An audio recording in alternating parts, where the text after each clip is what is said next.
Hello friends, SRT किचनमध्ये आपलं मनपूर्वक स्वागत आहे।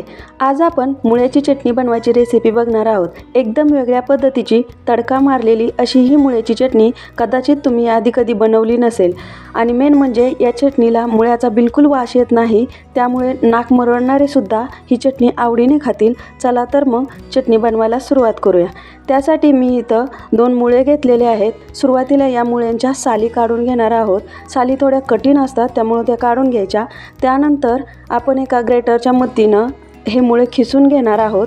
तुम्ही हवं तर थोडंसं मोठ्या खिसणीने खिसू शकता। मी थोडंसं बारीक खिसणीने हे खिसलेले आहेत।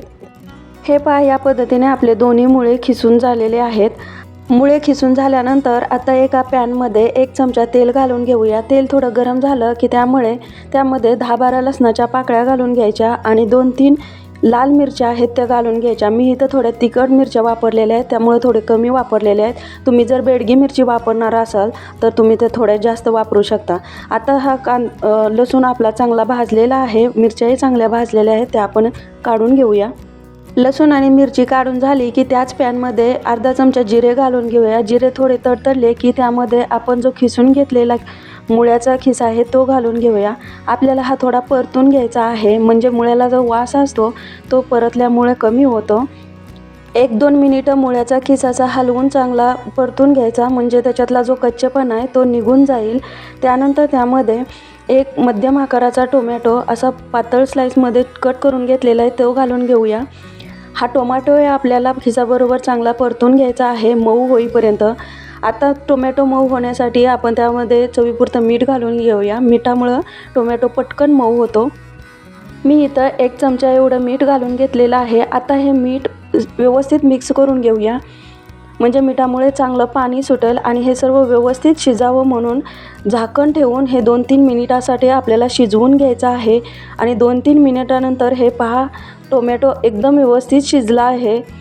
आता हा शिजलेला टोमॅटो असा चमच्याने थोडासा स्मॅश करून घेऊया, म्हणजे आपण जो पावडर मसाले आता वापरणार आहोत ते यामध्ये व्यवस्थित मिक्स होतील। पावडर मसाल्यामध्ये 1 चमचा धनेपूड घालणार आहोत।